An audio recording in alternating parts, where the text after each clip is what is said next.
Hello everyone, स्वागत है आप सभी का वैसु क्लासेज में। देखिए आरआरबी एएलपी सीबीटी 2 का एग्जाम डेट ऑलरेडी अनाउंस है और आप लोग प्रिपरेशन आई होप कि बढ़िया चल रहा है आप सभी का। और जैसा कि हमने प्रॉमिस किया था कि बेसिक साइंस एंड इंजीनियरिंग का और साथ ही साथ ट्रेड का क्लासेज हमारे चैनल पे वैसु क्लासेज पे आएगी और आ भी रहा है। आई होप कि आपने पहले के क्लासेज को भी ज्वाइन किया होगा। नहीं ज्वाइन किए, प्लेलिस्ट का लिंक वीडियो को डिस्क्रिप्शन में है, आप लोग ज़रूर ज्वाइन कीजिए और देखिए वहाँ से, ठीक है। बिल्कुल free of cost one shot revision वाली वीडियोज है, यानी सिंगल वीडियो में पूरी टॉपिक कवर करने की कोशिश की गई है, ठीक है। जो आपके डाउट्स हैं वो भी हम लगातार कमेंट बॉक्स में जो भी आ रहा है वो उसको सॉर्ट आउट करने की कोशिश भी कर रहे हैं।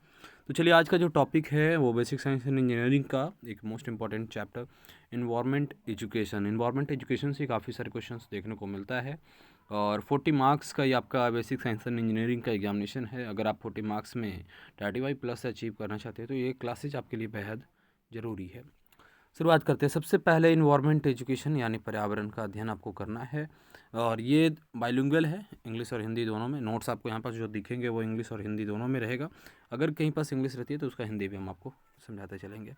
इन्वायरमेंट यानी पर्यावरण के बारे में बात करने वाले हैं। पर्यावरण के कई सारे अलग अलग टाइप्स हैं, जिसमें आप हम लोग लिथोस्फीयर होता है, अलग अलग हाइड्रोस्फीयर होता है, एटमॉस्फेयर होता है, बायोस्फीयर होता है, स्थल मंडल होता है, जलमंडल होता है, वायुमंडल होता है और जैवमंडल होता है, ठीक है।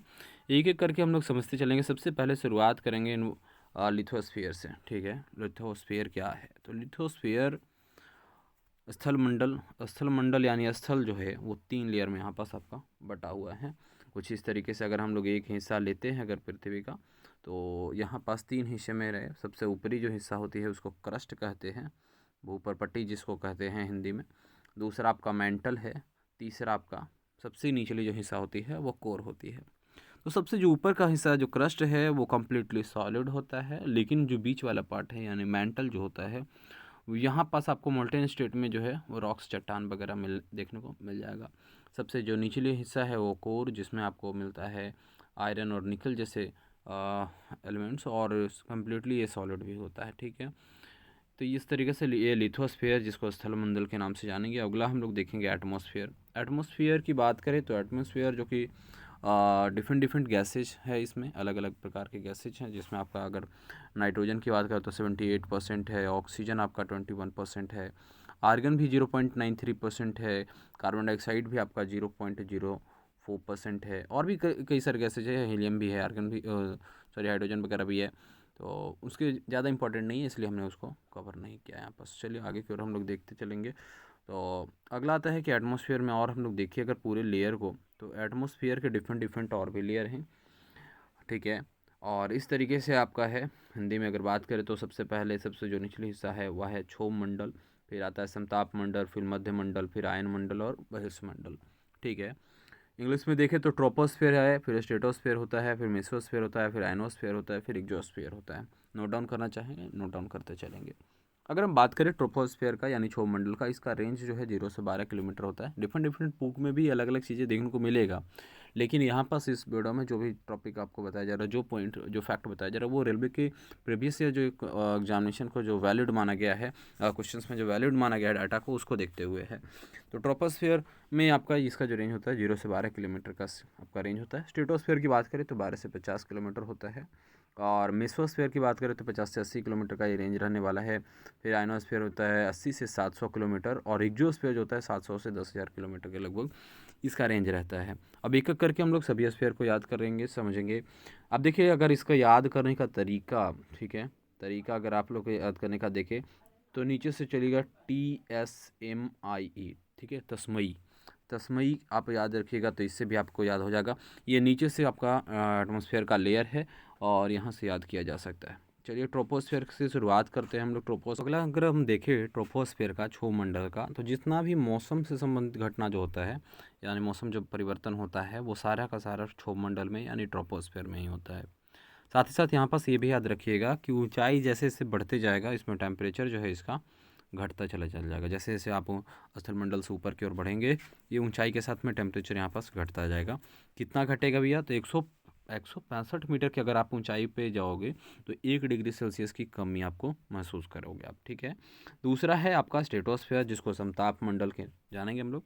इसमें भी क्या है कि ऊंचाई के साथ जो है टेम्परेचर इसमें कांस्टेंट रहता है।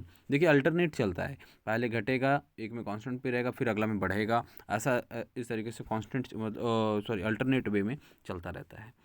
इसमें मौसम संबंधी कोई भी घटना जो है स्ट्रेटोस्फेयर में नहीं होता है। हालांकि ये क्षोभमंडल से थोड़ा सा ही ऊपर है ना। अगर रेंज को देखें तो 0 से 12 आपका ट्रोपोस्फेयर है, क्षोभमंडल है, और 12 से 50 आपका समताप मंडल है। लेकिन इसके बावजूद भी इसमें कोई भी मौसम संबंधी घटनाएं नहीं होती है।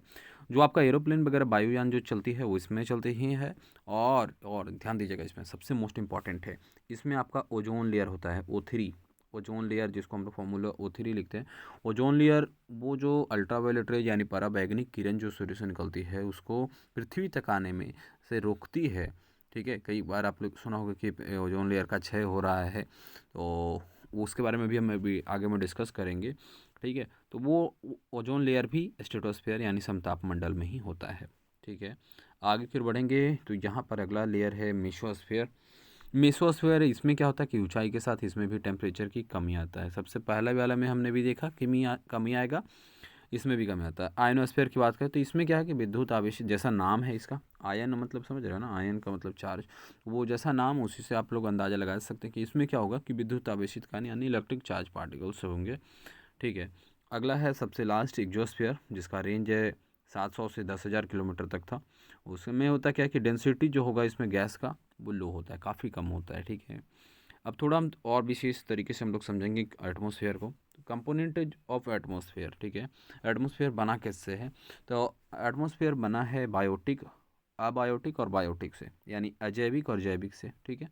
अजैविक क्या है? तो अजैविक वो है जैसे जो जैविक को सरवाइव करने के लिए मदद करता है। जैसे आप देख लीजिए, वाटर हो गया, सॉइल हो गया, एयर हो गया, लाइट हो गया, ग्रेविटी हो गया, ये सब को सब जो है जैविक को सरवाइव करने में मदद करता है, ठीक है। और जैविक कौन है? तो जैविक में आपका ह्यूमंस हो गया, एनिमल्स हो गया, प्लांट वगैरह हो गया, जीव जंतु जो भी हैं सभी के सभी जैविक हैं। और इसके अलावा जो बच गए वो सभी के सभी अजैविक हैं। ये सभी प्राकृतिक जो नेचुरल रिसोर्सेस कहते हैं ना, उसके अंगे हैं ये सभी के सभी। आगे की ओर हम लोग बढ़े। आई होप कि यहाँ तक कोई परेशानी आपको नहीं हुई होगी, ठीक है। अगला टॉपिक है कि प्रोड्यूसर क्या होता है। प्रोड्यूसर वो जो ऑटोट्रॉफिक भी उसको कहते हैं, यानी ऑटोट्रॉफिक क्या, जो स्वयंपोषी हो। स्वयंपोषी हिंदी में कहेंगे स्वयंपशु। स्वयंपोषी वो जीव जंतु जो अपना खाना स्वयं बनाता है, ठीक है। जैसे प्लांट को अगर देख ले तो प्लांट फोटोसिंथेसिस जैसी प्रक्रिया के थ्रू वो अपना भोजन स्वयं बनाता है, तो वो प्रोड्यूसर है और ऑटोट्रॉफिक भी उसको कह सकते हैं, ठीक है। अब कंज्यूमर कौन है? परपोषी, जो दूसरे पर निर्भर करता है। जैसे हम लोग ह्यूमंस बात करें, एनिमल्स की बात करें तो ये परपोषी है, यानी प्लांट्स सेल्फ मेड है, सेल्फ फूड बनाएगा वो, और उसकी पत्तियां जो है वो फोटोसिंथेसिस प्रोसेस के द्वारा क्लोरोफिल और सनलाइट के प्रेजेंस में कार्बन डाइऑक्साइड जो है और वो वाटर के साथ मिल करके, जो वाटर जो जाइलम नामक जीव के द्वारा सॉरी हार्मोन्स के द्वारा जो है, जाइलम एक फ्लोएम होता है, जो जाइलम जड़ से मिनरल्स और वाटर को लेकर के जाएगा, और फ्लोएम जो बना हुआ खाना रहेगा उसको पूरे पार्ट्स में और डिस्ट्रीब्यूट करने का काम करेगा। तो वो आपका ऑटोट्रॉफिक में होता है, प्रोड्यूसर भी उसको हम लोग कहेंगे। अब थोड़ा देखेंगे कंज्यूमर का और विभाग। प्राइमरी कंज्यूमर, ठीक है, प्राथमिक उपभोक्ता कौन है? कंज्यूमर वो जो उपभोक्ता है, खाने वाले हैं। तो प्राइमरी कंज्यूमर में आते हैं सभी हार्बिवोरस, वो जो प्लांट्स खाते हैं या प्लांट से मिलने वाले प्रोडक्ट खाते हैं, ठीक है। सेकेंडरी कंज्यूमर कौन होगा? कार्निवर्स, जो फ्लेश मीट वगैरह जो खाएगा वो आपका सेकेंडरी कंज्यूमर है, ठीक है। थर्ड में आता है ओमनीवोरस, और इसको टेटेरिक कंज्यूमर भी बोलते हैं यहाँ पर, हालांकि वर्ड में लिखा नहीं है। तो वो होता है जो प्लांट भी खाएगा और मीट वगैरह खाएगा। आप में से कौन हार्बीवोरस है, कार्निवोरस है, ऑर्निवोरस है, जल्दी जल्दी कमेंट करके बताते चलिएगा। अगला टॉपिक है कि डिकम्पोजर क्या होता है, ठीक है। बच्ची, इसको कहते हैं बच्ची, है ना। वो जो डेड है, डिकेड एनिमल्स वगैरह है उसको खाने का काम करेगा। इसमें मोस्टली जो आता है ना, सभी का सभी माइक्रो ऑर्गेनिज्म, सूक्ष्म जीव जो, चाहे अमीबा पैरामीशियम वगैरह हो गया, और भी जो होते कीटाणु वगैरह, वो सारे के सारे बैक्टीरिया वगैरह इसी में डिकम्पोजर में ही आपका वो आते हैं, ठीक है। अगला हम लोग देखेंगे कुछ सम्मेलन वगैरह जो इन्वायरमेंट को लेकर के हुआ, ठीक है।